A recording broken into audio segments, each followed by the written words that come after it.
হালিমা খান দু ভাইয়ের জন্য কফি আর নুডলস নিয়ে আসতেই দু ভাইয়ের কথোপকথন থেমে গেছে। আবির নিজের ফোন হাতে নিয়ে চাপাচাপি করছে। কফি দেয়ায় এক হাতে কফি নিয়ে অন্য হাতে ফোন ধরে তানভীরের সঙ্গে রাজনীতি নিয়ে কথা বলা শুরু করল। মেঘ ঘুম থেকে উঠে মায়ের রুম থেকে বের হতেই সোফায় আবির আর তানভীরকে দেখতে পেল। সে মাথায় ভালোভাবে ওড়না দিয়ে মাথা নিচু করে চুপচাপ সিঁড়ি দিয়ে উঠে যাচ্ছিল। তাকাবে না ভেবেও নিজেকে আটকাতে পারল না সে। সিঁড়ি থেকে তাকালো আবিরের দিকে। নজর পড়ে সোজা আবিরের ফোনের ওয়ালপেপারের দিকে। গতকাল ফোন চেক করার সময়ও ওয়ালপেপারে এই ছবিটাই দেখেছিল সে, যেখানে আবিরের গাল কান সহ মাথার একপাশ দেখা যাচ্ছিল। মনে হচ্ছিল নিচু হয়ে কিছু করছিল, কিন্তু কল লিস্ট চেক করার তাগিদে ওয়ালপেপারের ছবিটা ভালোভাবে দেখতে পারেনি। তবে আজ আবিরের হাতে থাকা ফোনে ওয়ালপেপারটা স্পষ্ট দেখা যাচ্ছে।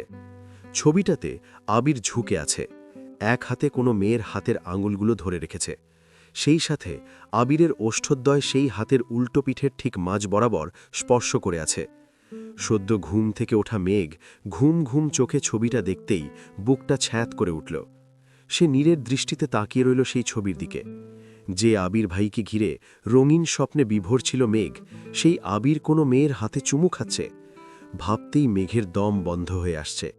নিচের ঠোঁট কামড়ে ধরে কান্না আটকানোর চেষ্টা করে নিজের রুমে চলে গেছে সে। চোখের সামনে থেকে সেই দৃশ্য যেন সরছেই না। গতকাল আবির ভাই বলেছেন উনি বিবাহিত। মেঘ সে কথা বিশ্বাস করলেও পুরোপুরি করেনি। তবে আজ প্রমাণ পেয়েছে, তাই অবিশ্বাস করার কোনো অপশান নেই। কান্নারাও আজ বিশ্বাসঘাতকতা করছে। কাঁদতে চেয়েও কাঁদতে পারছে না সে, গলায় আটকে আসছে কান্না। আজ পুরো টেবিল ফাঁকা, শুধু এক কোণে মেঘ বসে আছে। অনেকক্ষণ যাবতই মেঘ খাবার টেবিলে বসে অপেক্ষা করছে। আব্বু আর বড় আব্বুকে হোস্টেলের ব্যাপারটা কিভাবে বলবে সেটাই ভাবছে। স্যারের থেকে আনা হোস্টেলের ফর্মটা গত রাতেই পূরণ করে রেখেছে। এই বাড়িতে আর থাকবে না বলে মানসিক প্রস্তুতিও নিয়ে নিয়েছে। আস্তে আস্তে সবাই খাবার টেবিলে উপস্থিত হল। মেঘ সবার আগে খাবার শেষ করে বসে আছে। কিভাবে বলবে এই সাহসটুকু হচ্ছে না। সামনে আবির বসা, এজন্য মূলত আরও বলছে না। আবির খাবার শেষ করে বেসিনের দিকে যেতেই মেঘ বলল, আব্বু, আমার একটা কথা বলার ছিল। আব্বু বললেন, বলো আম্মু, কিছু লাগবে তোমার? মেঘ বিস্তারিত বুঝিয়ে বলল, প্রতিদিন বাসা থেকে ভার্সিটি পর্যন্ত যেতে অনেক সময় লেগে যায়। আঙ্কেলকেও আমার জন্য গাড়ি নিয়ে ঘণ্টাখানেক অপেক্ষা করতে হয়। তারপর যানজট পেরিয়ে আবার বাসায় ফিরতে হয়। এত জার্নি করে আমারও খুব টায়ার্ড লাগে। পড়াশোনা হয় না ঠিকমতো। তাই বলছিলাম আমি হোস্টেলে সিট নিব, বান্ধবীদের সাথেই থাকব, মাঝে মাঝে বাসায় এসে ঘুরে যাব। তানভীরের খাবার আটকে গেছে গলায়। সে চোখ বড় করে তাকিয়ে আছে মেঘের দিকে। তৎক্ষণাৎ ঘাড় ঘুরিয়ে তাকালো বেসিনের দিকে। আবির নেই। আতঙ্কিত হয়ে তানভীর ঢক গিলল। আবির ভাইয়া শোনেনি ভেবে দীর্ঘশ্বাস ছাড়ল সে। আলী আহমেদ খান আর মোজাম্মেল খান দুজনেই নীরব। মেঘ পুনরায় বলল, আমি স্যারের সঙ্গে কথা বলেছি, ফর্ম পূরণ করেছি। আপনারা অনুমতি দিলে আমি আজই ফর্ম জমা দিব। বলেই মেঘ বাম হাতটা টেবিলের নিচ থেকে তুলল, হাতে হোস্টেলের সেই ফর্মটা। তানভীর কিছু বলতে যাবে তার আগেই আবির টেবিলের অপর পাশ থেকে ফর্মটা নিয়ে এক টানে ছেড়ে ফেলেছে। আচমকা আবিরকে দেখে আতকে উঠে তানভীর। সে ভেবেছিল আবির হয়তো চলে গেছে, কিন্তু আবির যে তার পেছনে দাঁড়িয়েছিল এটা তানভীর খেয়ালই করেনি। আবির রাগান্বিত কণ্ঠে চিৎকার করে উঠল, কোন সাহসে তুই হোস্টেলে যাওয়ার অনুমতি চাচ্ছিস? কে তোকে এত সাহস দিচ্ছে? যে বা যারা তোকে উস্কাচ্ছে তাদের বলে দিস সব কটাকে আধমরা করে নিজের বাড়ি পাঠাবো। ঢাকা থেকে পড়াশোনা শেষ করতে হবে না। তোকে কিছু বলি না বলে যা ইচ্ছে করবি, জেদ দেখালেই সব পেয়ে যাবি ভাবছিস? তোকে লাস্ট ওয়ার্নিং দিচ্ছি, পড়াশোনা করলে এই বাড়িতে থেকেই করতে হবে। বাড়ির বাইরে যেতে চাইলে পা দুটো ভেঙে ঘরে বসায় রাখব। আলী আহমদ খান গম্ভীর কণ্ঠে বললেন, আবির, হচ্ছেটা কি? বাড়ির মেয়েদের সাথে উচ্চস্বরে কথা বলবা না, যাও এখান থেকে। আবির রাগে কটমট করতে করতে চলে যাচ্ছে আর বলছে, এর পরও যদি কেউ অনুমতি দেন এর ফল খুব খারাপ হবে। গতকালের মিনহাজের বলা কথাগুলো বারবার মনে পড়ছে তার। ওদের উস্কানিতেই মেঘ এসব করছে এটা বুঝতে বাকি নেই আবিরের। এদিকে তানভীর কি বলবে বুঝতে পারছে না। আবির এভাবে চিৎকার করল, আব্বু বা বড় আব্বু কিভাবে রিয়্যাক্ট করবে এটাও বুঝতে পারছে না সে। তারপরও তানভীর বলল, প্রয়োজনে আমি তোকে বাইকে দিয়ে আসব, ক্লাস শেষে কল দিলে আবার গিয়ে নিয়ে আসব, তবুও হোস্টেলে যেতে হবে না। মেঘ চিবুক নামিয়ে দাঁড়িয়ে আছে, চোখ তুলে তাকাতে পারছে না। মোজাম্মেল খান ভারী কণ্ঠে বললেন, থাক, তোমার আর নিয়ে যেতে হবে না। তোমাদের 2 ভাই বোনকে একসাথে যেতে দিব না, তাও আবার বাইকে। অ্যাক্সিডেন্ট করে রাস্তাঘাটে পড়ে থাকবা, নিজেও ব্যথা পাবা, সাথে আমার মেয়েটাকেও ব্যথা দিবা। দরকার হলে আমি আমার মেয়েকে নিয়ে যাব। পরিস্থিতি স্বাভাবিক করতে তানভীর ঠাট্টার স্বরে বলল, আপনি আমায় এত অবিশ্বাস করেন? মোজাম্মেল খান উত্তর দিলেন, বাইকারদের উপর আমার বিন্দুমাত্র বিশ্বাস নাই। তানভীর অভয় দিয়ে বলল, ভয় পাইয়েন না, আমার জীবন থাকতে আপনার মেয়ে আর আমার বোনের গায়ে একটা আঁচড়ও পড়তে দিব না আমি, এটুকু বিশ্বাস রাখতে পারেন। মেঘ এবার ছলছল নয়নে তানভীরের দিকে তাকিয়েছে। তানভীর মেঘকে অনেক ভালোবাসে, এটা মেঘ বুঝতে পারে, কিন্তু আজ এত কনফিডেন্স নিয়ে আব্বুর সামনে এভাবে কথা বলছে দেখেই মেঘ আশ্চর্য নয়নে তাকিয়ে আছে। আচমকা আবিরের রুম থেকে কাঁচ ভাঙার শব্দ আসে। শব্দ শুনে মেঘ সেদিকে এক পলক তাকিয়ে তৎক্ষণাৎ সিঁড়ির দিকে ছুটে। তানভীরও খাবার রেখে বেসিনে হাত ধুতে যায়। রান্নাঘর থেকে মালিহা খান আর হালিমা খান আর্তনাদ করে ওঠেন। ইকবাল খান উঠে যেতে চাইলে আলী আহমদ খান আটকে দিয়ে গম্ভীর কণ্ঠে বললেন, এটা ওদের ভাই বোনের ব্যাপার, ওদেরকে বুঝে নিতে দাও। তিনি আরও বললেন, বড়রা সেখানে উপস্থিত থাকলে বিষয়টা আরও খারাপের দিকে যাবে। মালিহা খান যেতে চাইলে ওনাকেও আটকে দিয়ে তিনি থামালেন। মালিহা খান চিন্তিত কণ্ঠে বললেন, আবির যদি রেগে গিয়ে মেঘের গায়ে যদি হাত তোলে? আলী আহমদ খান বললেন, তানভীর মাত্র কি বলল শুনলে না? বোনের গায়ে একটা আঁচড়ও পড়তে দেবে না। তিনি বললেন, দেখি সে তার দায়িত্ব কতটা পালন করতে পারে। এদিকে মেঘ অন্তহীন পায়ে ছুটে যায় আবিরের রুমে। দরজা থেকে তাকায় ভেতরে। আবির তাকে রুমে ঢুকতে নিষেধ করেছিল, তাই সরাসরি ঢুকতে পারছে না। দরজা থেকে উকি দিতেই দেখে আবির বিছানার এক পাশে বসে আছে। 2 হাঁটুর ওপর 2 হাত, ডান হাতের কয়েক জায়গায় ভাঙা কাঁচের টুকরো লেগে আছে, সেখান থেকে ফোঁটায় ফোঁটায় রক্ত পড়ছে। মেঘ সব ভুলে রুমে ঢুকে চিৎকার করে উঠল, এটা কি করেছেন আপনি? ড্রেসিং টেবিলের ঠিক মাঝ বরাবর আবির ঘুষিটা দিয়েছে। অর্ধেক কাঁচ ভেঙে পড়ে গেছে আর অর্ধেকটা এখনও লেগে আছে। মেঘ হাত থেকে কাঁচ ছুটাতে গেলে আবির বীজের হাত সরিয়ে নিয়ে রাগান্বিত কণ্ঠে বলে উঠল, ডোন্ট টাচ মি। মেঘ সেসব কথায় কান্না দিয়ে আবার এগিয়ে যায় আবিরের কাছে। দ্বিতীয়বারের মতো হাত ধরতে গেলে আবির 4 গুণ ভারী কণ্ঠে চিৎকার করে উঠল, বললাম তো ছুবি না আমায়। বলেই পাশের টেবিলে থাকা কাঁচের গ্লাস ছুঁড়ে মারে ড্রেসিং টেবিলের দিকে। এই দৃশ্য দেখে মেঘ আতঙ্কে 2 কদম পিছিয়ে যায়। ভয়ে শরীর ঠান্ডা হয়ে যাচ্ছে, হাত পা কাঁপছে, দাঁড়িয়ে থাকার শক্তি পাচ্ছে না।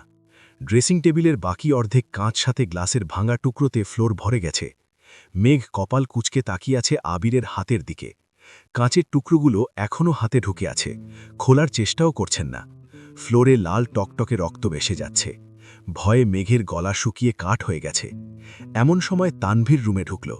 আবিরের কাছে যেতেই আবির রাগী স্বরে বলল, তানভীর, তোর বোনকে এখান থেকে যেতে বল।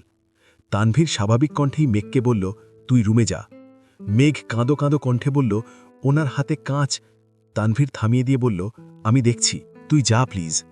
মেঘ রুম থেকে বেরিয়ে যাচ্ছে, যেতে যেতে বেশ কয়েকবার তাকিয়েছে, চোখ ছলছল করছে। সামান্য হোস্টেলে যাবার কথাতে আবির ভাই এভাবে রিয়্যাক্ট করবেন মেঘ ভাবতেও পারেনি। আজ ভার্সিটিতেও যায়নি সে। মিনহাজ, সাদিয়া, মিষ্টি অনেকবার কল দিয়েছে, কলও রিসিভ করেনি। তানভীর আবিরের হাত পরিষ্কার করে একজন ডাক্তার এনে ব্যান্ডেজ করিয়েছে। মেঘ সারাদিনেও রুম থেকে বেরোয়নি। সন্ধ্যার পর তানভীর মেঘের রুমে এলো। তানভীর জিজ্ঞেস করল, ভাইয়াকে দেখতে গিয়েছিলি? মেঘ উত্তর দিল, না, উনি বারণ করেছেন যেতে। তানভীর বলল, তখন তো রাগে বারণ করেছে, একবার গিয়ে দেখে আসিস। মেঘ জিদ ধরে বলল, আমি যাব না। তানভীর জানতে চাইল, কেন? মেঘ অভিমান করে বলল, উনি আমায় ওনার রুমে যেতে বারণ করেছেন, ওনাকে ছুতে নিষেধ করেছেন। সে বলল, আমি কেন যাব ওনাকে দেখতে? তানভীর বুঝিয়ে বলল, এত রাগ জেদ ভালো না বনু। মেঘ পাল্টা উত্তর দিল, আমাকে বলছো কেন? সে বলল, রাগ জেদ ভালো না, এগুলো তোমার ভাইয়াকে বলো গিয়ে। তানভীর উঠে যেতে যেতে তপ্তস্বরে বলল, থাক তোরা তোদের রাগ নিয়ে, আমার কি? মেঘ মিহি কণ্ঠে ডাকল, ভাইয়া। তানভীর থামল। কি? মেঘ জিজ্ঞেস করল, একটা কথা জিজ্ঞেস করি? তানভীর বলল, কর। মেঘ জানতে চাইল, আবির ভাই কি বিবাহিত? তানভীর ভ্রু কুচকে প্রশ্ন করল, তোকে কে বলেছে? মেঘ উত্তর দিল, আবির ভাই। তানভীর অবাক হয়ে বলল, ভাইয়া তোকে এই কথা বলেছে? মেঘ বলল, হ্যাঁ। তানভীর আবারও জিজ্ঞেস করল, ভাইয়া তোকেই বলেছে? মেঘ বুঝিয়ে বলল, ঠিক আমাকে না, মালা আপুকে মেসেজে বলেছে। সে বলল, পরে আমি জিজ্ঞেস করছি, তখন বলেছে হ্যাঁ বিবাহিত। তানভীর হেসে বলল, ও আচ্ছা, মালা ভাইয়াকে অনেক দিন যাবৎ ডিস্টার্ব করে। সে ব্যাখ্যা করল, পিছু ছুটাতে বাধ্য হয়ে হয়তো বিবাহিত বলেছে। মেঘ প্রশ্ন করল, আমাকেও তো বলেছে, আমি কি ওনাকে ডিস্টার্ব করি নাকি? তানভীর আশ্বস্ত করে বলল, দূর পাগলি, তোকে তো মজা করে বলেছে। মেঘ বিচলিত হয়ে জানতে চাইল, আর বাচ্চা? তানভীর কপাল গুটিয়ে আহমকের মতো প্রশ্ন করল, কিসের বাচ্চা? মেঘ বলল, উনি যে বলল ওনার একটা বাচ্চা আছে। তানভীর হেসে উঠে বলল, হায় আল্লাহ, ভাইয়া বলেছে আর তুই বিশ্বাসও করে ফেলেছিস। সে বলল, তোর সাথে ফাজলামও করছে পাগল। তানভীর শেষ করল, এসব চিন্তা বাদ দিয়ে ভাইয়াকে দেখে আসিস। তানভীর চলে গেছে। মেঘ দীর্ঘ নিঃশ্বাস ছাড়ল, কিন্তু মনের ভেতরের অস্বস্তি কাটল না। আবির ভাইয়ের ফোনের ওয়ালপেপারটা বারবার চোখে ভাসছে। যদি বিবাহিত না হন, তবে ওই ছবিতে মেয়েটাকে? আগেও একবার আবির ভাইয়ের ওয়ালপেপারে একটা মেয়ের ছবি ছিল, ওই মেয়েই বাকে। অনেকক্ষণ ভাবনা চিন্তা করে অবশেষে আবিরের রুমের সামনে আসলো সে। দরজায় দাঁড়িয়ে চেয়ে আছে। আবির ঘুমাচ্ছে, তাই ভেতরে ঢুকছে না। এক দৃষ্টিতে চেয়ে আবিরকে দেখছে। এত রাগ, অভিমান, ক্ষোভ সবকিছুর পরেও ওনার প্রতি এক অন্যরকম টান কাজ করে। এই অনুভূতি পৃথিবীর সব অনুভূতিকে হার মানাবে। 10 মিনিট পর আবির সজাগ হয়েছে। দরজায় মেঘকে দেখে আবির আস্তে করে বলল, ভেতরে আয়। পুরুষালী কণ্ঠ মস্তিষ্কে পৌঁছতেই মেঘের ঘোর কেটে যায়। ধীর পায়ে রুমে ঢুকল সে। দাঁড়িয়ে আছে দেখে আবির বসতে বলল। মেঘ চেয়ারে বসতে গেলে আবির বিছানার পাশে দেখিয়ে বলল, এখানে বস। মেঘও আবিরের কথা মতো আবিরের মাথার কাছে বসল। দুজনেই বেশ খানিকটা সময় নীরবতা পালন করল। অবশেষে মেঘ নমনীয় কণ্ঠে জিজ্ঞেস করল, হাতে কি ব্যথা আছে? আবির উত্তর দিল, কম। মেঘ জানতে চাইল, ঔষধ খাইছেন? আবির বলল, না। মেঘ প্রশ্ন করল, কেন? আবির বলল, এমনি, ইচ্ছে হয়নি। মেঘ বলল, ঔষধ খেতে কি কারোর ইচ্ছে হয়? আবির বলল, কি জানি। মেঘ বলল, আপনি তো এমন ছিলেন না, এমন হচ্ছেন কেন? আবির প্রশ্ন করল, কেমন হচ্ছি? মেঘ উত্তর দিল, ভণ্ড। আবির বলল, মনে হয় তোর ছোঁয়া লেগে হইতেছি। মেঘ প্রতিবাদ করে বলল, ইস, আমি মোটেই ভণ্ড না। আবির বলল, মাঝে মাঝে একটু ভণ্ডামি করিস আর কি। আবির ভাইয়ের মায়াবী কণ্ঠে শুনে মেঘের সব অভিমান গলে গেছে। মুখ গোমড়া করে সে ডাকল, আবির ভাই। আবির দৃষ্টি সরাসরি মেঘের চোখে পড়ে। চাওয়াচাবি হয় দুজনের। এবার আবির না বলে ভ্রু জোড়া পরপর দুবার নাচায়। আবিরের এমন কাণ্ডে মেঘ নিঃশব্দে হেসে মাথা নিচু করে ফেলে। আবির ভাইয়ের এমন চাহনি প্রতিবার মেঘকে লজ্জায় আড়ষ্ট করে। আবির মোলায়েম কণ্ঠে শুধালো, কিছু বলবি? মেঘ উপর নিচ মাথা নাড়ে। আবির বলল, বল। মেঘ জিজ্ঞেস করল, আপনি কি সত্যি বিবাহিত? আবির বলল, হয়তো। মেঘ বলল, বাচ্চা? আবির বলল, প্ল্যানিং করব ভাবছি। মেঘ বিরক্ত হয়ে বলল, মানে কি এসবের? আবির বলল, বিয়ে করেছি, বাচ্চার প্ল্যানিং করব না? মেঘ মনে করিয়ে দিল, কাল যে বললেন বাচ্চা আছে। আবির বলল, ওটা তো কল্পনায়। মেঘ গম্ভীর কণ্ঠে বলল, ফাজলামো বন্ধ করুন। ভাইয়া বলছে আপনার বউ বাচ্চা কিচ্ছু নাই। আবির বলল, না, এ হতে পারে না। আমার বউ আছে, কল্পনায় বাচ্চাও আছে, আরেকটা প্ল্যানিং করব ভাবছি। মেঘ অনুরোধ করে বলল, ফাজলামো বাদ দিন, সত্যি করে বলুন প্লিজ। আবির বলল, আচ্ছা, তুই না আমায় বিশ্বাস করিস না, তাহলে এই কথা চোখ বন্ধ করে বিশ্বাস করে ফেলছিস কিভাবে? মেঘ জানতে চাইল, তার মানে ভাইয়া যা বলছে তা সত্যি? আবির বলল, আল্লাহ জানেন। আবিরের ওয়ালপেপারে ছবিটার কথা ভেবে মেঘ পুনরায় ডাকল, আবির ভাই। আবির সাড়া দিল। মেঘ জিজ্ঞেস করল, আপনার ওয়ালপেপারের ছবিটা কার? আবির পলটা প্রশ্ন করল, আমার কেন? মেঘ বলল, আপনার তো জানি, কিন্তু মেয়েটাকে? আবির অবাক হয়ে বলল, মেয়ে আসলো কোথা থেকে? মেঘ দাবি করল, আমি দেখেছি। আবির পাশ থেকে ফোন নিয়ে লক খুলে মেঘের দিকে ধরল। ছবিটাতে আবির ঝুঁকে জুতোর ফিতে বাঁধছিল। আবিরের থেকে কিছুটা দূরে একটা ছেলে একটা মেয়ের হাতে চুমু খাচ্ছে। ওয়ালপেপারটা দূর থেকে দেখলে মনে হবে আবিরই মেয়েটার হাতে চুমু খাচ্ছে। মেঘ ছবিটা দেখে আবিরের দিকে ফোন দিয়ে বলল, ওয়ালপেপার দেওয়ার মতো আর ছবি নেই আপনার? আবির বলল, আছে। মেঘ বলল, এটা চেঞ্জ করবেন। আবির বলল, ওকে ম্যাম। মেঘ নিশ্চুপ। নিজের পচা চিন্তাভাবনার জন্য লজ্জায় মাথা নিচু করে বসে আছে সে। আবির মোলায়েম কণ্ঠে বলল, আসছিস যখন এক কাজ কর। মেঘ জানতে চাইল, কি? আবির বলল, ওইখানে তেল আছে, আমার চুলে তেল দিয়ে দে। মেঘ অবাক হয়ে বলল, আমি? আবির বলল, তো কে? আমার যে বউ আছে এটা তো তুই মানছিস না, এখন দিয়ে দে তেল। মেঘ যুক্তি দিয়ে বলল, আপনাকে ছুঁতে নিষেধ করেছিলেন, হয়তো ভুলে গেছেন, চুলে তেল দিলে তো স্পর্শ করতে হবে। আবির বলল, ও আচ্ছা, তার মানে ছুবি না বলে মনস্থির করেই ফেলছিস? মেঘ উত্তর দিল, জি।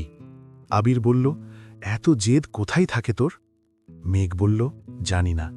আবির বাঁ হাতে মেঘের ডান হাত টেনে নিজের কপালের উপর রেখে বলল, দেখ গায়ে কত জ্বর, মাথা ব্যথায় তাকিয়ে থাকতে পারছি না, তারপরেও তুই যদি জেদ নিয়ে থাকতে চাস আমার কিছুই বলার নেই। মেঘ তাড়াতাড়ি গিয়ে তেলের বোতলটা নিয়ে আসছে। এতক্ষণ গাছ হয়নি বলে জ্বরের মাত্রা বুঝতে পারেনি সে। অল্প অল্প করে তেল হাতে নিয়ে আবিরের চুলে মাসাজ করে দিচ্ছে। আবির অপলক দৃষ্টিতে মেঘের দিকে তাকিয়ে আছে। ঠোঁটের কোণে একচিলতে হাসির ঝলক।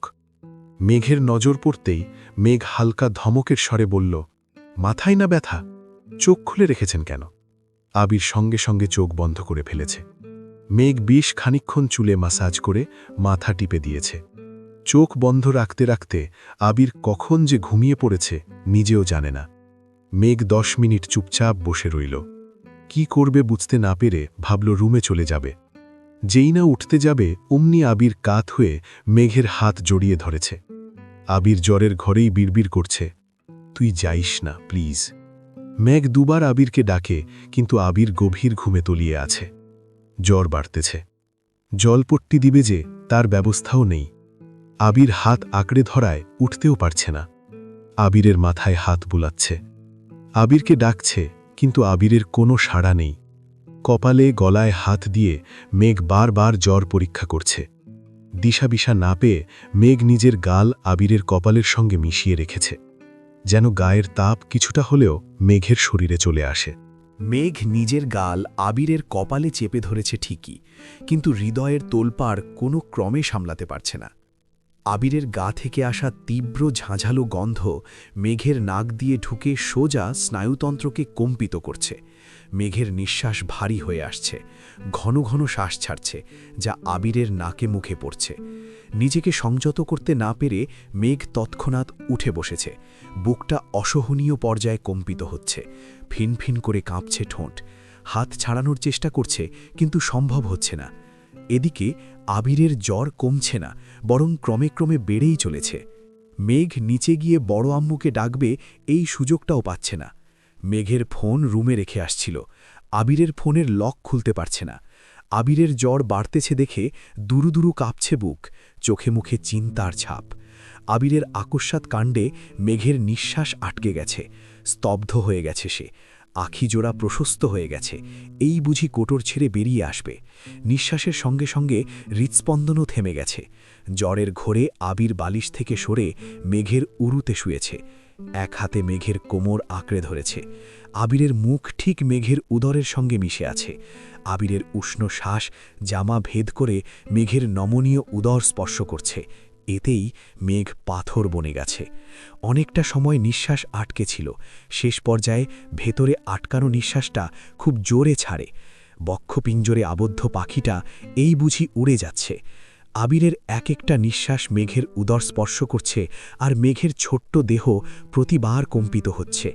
কাঙ্ক্ষিত পুরুষের অনাকাঙ্ক্ষিত আচরণে মেঘ পুরো হতভম্ব হয়ে গেছে।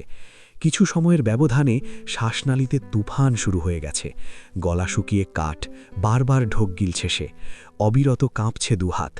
আবির জ্বরের ঘোরে মেঘকে আরও শক্ত করে জড়িয়ে ধরেছে। এমন কল্পনাতীত কাণ্ডে মেঘের হৃৎস্পন্দনের মাত্রা বেড়ে আকাশ ছোঁয়ার পথে। জানালা দিয়ে আসা কনকনে ঠান্ডা বাতাস মেঘের কানে ঢুকছে। বাতাসেরা যেন মেঘের কানে টানে বলছে, বাতাস বলছে, তুই তো আবির ভাইয়ের প্রণয়ের অনলে পুড়তেই চাস, তবে কিসের এত অভিশঙ্কা? মেঘের শরীর ঝাঁকুনি দিয়ে উঠল। আবিরের গায়ের জ্বরের তাপে মেঘের পেট পুরো গরম হয়ে গেছে। জ্বরের ঘোরে আবির আবল তাবল বলা শুরু করেছে। দীর্ঘ সময় পর মেঘ নিজের কাঁপা কাঁপা হাতে আবিরের মাথায় আলতোভাবে স্পর্শ করেছে। গলা খাকারি দিয়ে মেঘ কোমল কণ্ঠে ডাকল, আবির ভাই। আবির উত্তর দেওয়ার অবস্থাতে নেই। ঘোরের মধ্যে কী সব বলেই যাচ্ছে সে। মেঘ কান পেতে শুনছে, বুঝতে চেষ্টা করছে আবির কি বলছে। সব কথা বুঝতে না পারলেও শেষটুকু শুধু বুঝতে পেরেছে সে। আবির বিড়বিড় করে বলল, আমি মারা গেলে তুই কাঁদিস না, প্লিজ। আবিরের এমন কথা শুনে মেঘ আবিরের মাথা দু হাতে শক্ত করে আঁকড়ে ধরে আর্তনাদ করে উঠল, এমন কথা বলবেন না প্লিজ। সে বলল, কিচ্ছু হবে না আপনার, ঠিক হয়ে যাবেন। মেঘ কান্নাজড়িত কণ্ঠে বলল, আপনার কিচ্ছু হতে দেব না আমি। বেশ খানিকক্ষণ পর মেঘ আবিরকে রেখে দৌড়ে নিচে নামল। ততক্ষণে বাড়ির সবাই শুয়ে পড়েছে। শীতের রাত, তাই সবাই একটু তাড়াতাড়ি শুয়ে পড়ে। বড় আম্মুকে ডাকতে গিয়েও থেমে গেল সে। বড় আম্মু অসুস্থ। আবির ভাইয়ের এই অবস্থা দেখলে বড় আম্মুর শরীর আরও খারাপ হবে, এই ভেবে আর ডাকেনি। ছুটে গেল তানভীরের রুমে। তানভীরও বাসায় নেই। মেঘ নিজের রুম থেকে ঔষধ আর ফোনটা নিয়ে তানভীরকে কল করতে করতে আবিরের রুমে গেল। তানভীরকে আবিরের অবস্থা জানিয়ে তাড়াতাড়ি আসতে বলেছে। অনেকক্ষণ ডাকার পর আবিরের একটু হুঁশ আসছে। মেঘ কোনো রকমে আবিরকে উঠিয়ে ঔষধ খাইয়ে দিয়েছে। আবির চোখ বন্ধ করে শুয়ে আছে। মেঘ আবিরের কপালে জলপট্টি দিয়ে দিচ্ছে। আবির বেশ খানিকটা সময় নিস্তেজ হয়ে পড়ে রইল। জ্বর মাথায় উঠে গেছে। মেঘ জলপট্টি দিচ্ছে আর সরাচ্ছে। কপালের তাপে কয়েক মুহূর্তেই পট্টি গরম হয়ে যায়, তাই বারবার পাল্টাতে হচ্ছে। প্রায় 1 ঘন্টা পর আবির হঠাৎই চোখ মেলল। জ্বর কিছুটা কমেছে, তাই হুঁশ ফিরেছে। সরাসরি মেঘের চোখের দিকে তাকালো সে। শরীরের উত্তাপে চোখ লাল হয়ে গেছে। মেঘ জলপট্টি দিতে দিতে শুধালো, শরীর কি বেশি খারাপ লাগছে? আবির মলিন হাসল। মেঘ পুনরায় প্রশ্ন করল, কি হয়েছে? আবির বলল, কিছু না। সে বলল, আর পট্টি দিতে হবে না, অনেক রাত হয়েছে, ঘুমাতে যা। মেঘ অনুরোধ করে বলল, আপনি চুপ করে থাকুন প্লিজ। আবিরের হাসি ঠোঁট থেকে সরছে না, বরং ধীরে ধীরে প্রশস্ত হচ্ছে আবিরের ওষ্ঠদ্বয়। মনে মনে মেঘকে নিয়ে রঙিন স্বপ্নের দুনিয়ায় পাড়ি জমিয়েছে সে। মেঘ এমনভাবে আবিরের যত্ন নিচ্ছে, ঠিক যেন ঘরের বউ। আবির জ্বরের ঘোরেও মেঘের চিন্তায় বিভোর হয়ে আছে। আবিরের নেশাক্ত দৃষ্টি দেখে মেঘ জিজ্ঞেস করল, আপনি কি কিছু বলতে চাচ্ছেন? জ্বরের কারণে আবির আটকে আটকে বলল, বলতে তো চাই। মেঘ বলল, বলুন। আবির বলল, না থাক, কিছু না। মেঘ আবারও বলল, বলুন। আবির বলল, বাদ দে। সে বলল, জলপট্টি দিতে হবে না, একটু শান্ত হয়ে বস।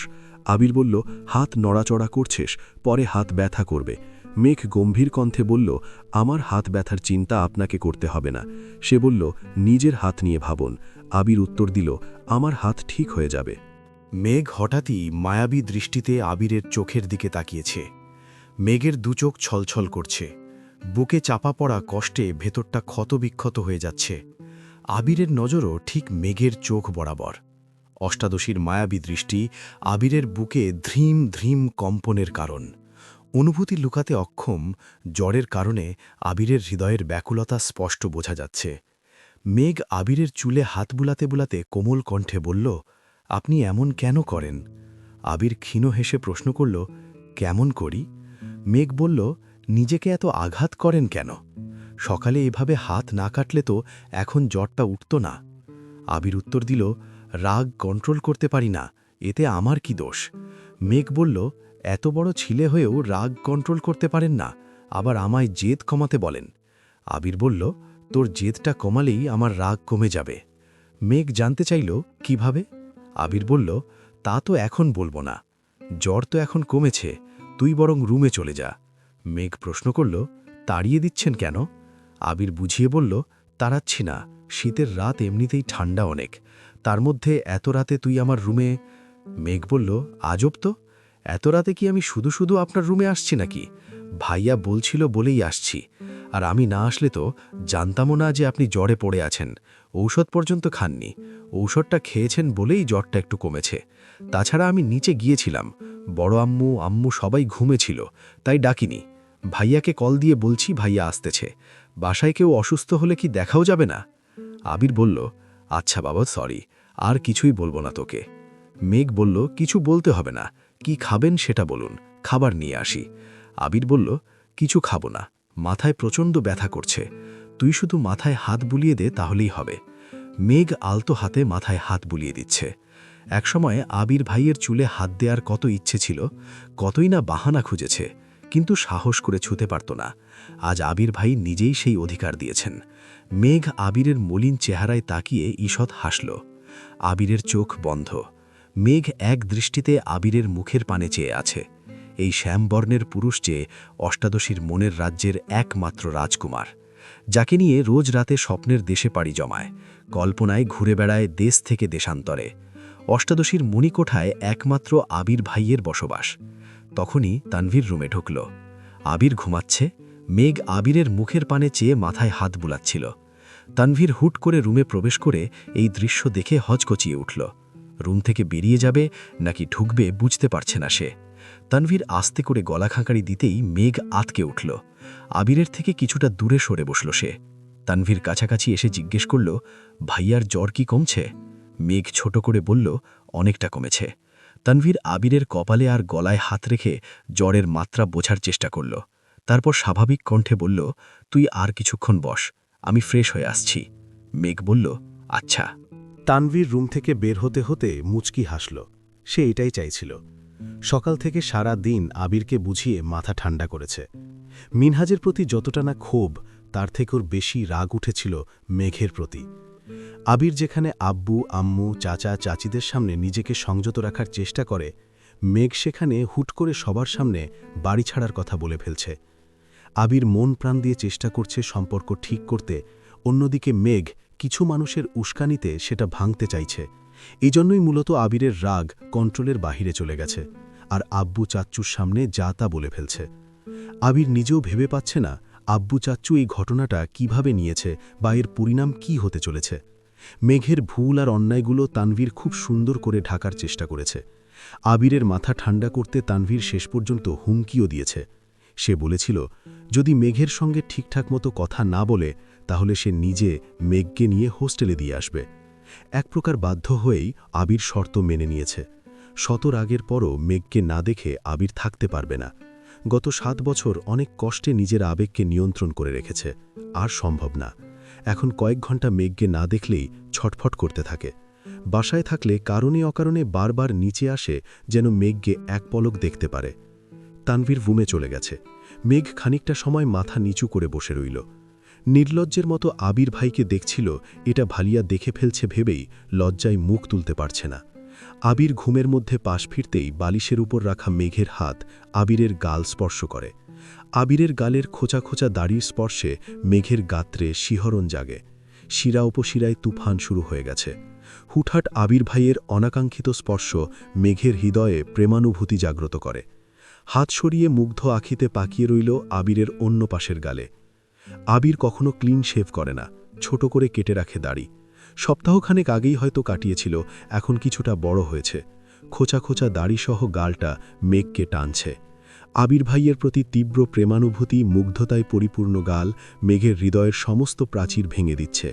ইহজগতে আবির ভাইয়ের গাল ব্যতীত আপাতত আর কোনো দিকে তাকাতে পারছে না। মেঘ আস্তে করে আবিরকে ডাকল, কিন্তু সাড়া নেই। সকালের ঘটনায় শরীর থেকে অনেকটা রক্ত বেরিয়ে গেছে। তাছাড়া কিছুদিনের দৌড়াদৌড়িতে আবিরের শরীরও বেশ দুর্বল। ঠিকমতো খায় না, নিজের যত্ন নেয় না, তার উপর জ্বর, সব মিলিয়ে ক্লান্তিতে বারবার চোখ বন্ধ হয়ে আসছে।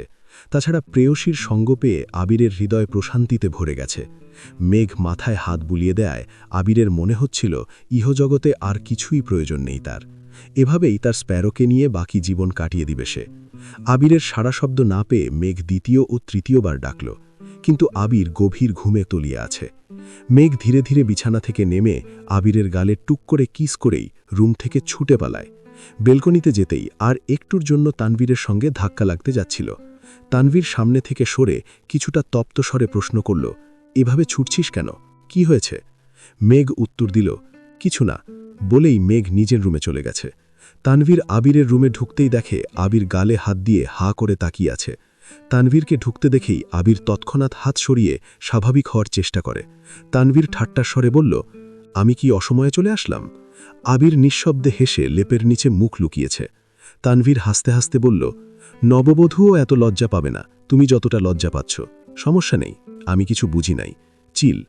আবির লেপের নিচ থেকে মুখ তুলে গম্ভীর কণ্ঠে বলল, তুই বুঝলেই বা কি? আমি কি অবৈধ কিছু করছি নাকি? তানভীর উত্তর দিল, না, একদমই না।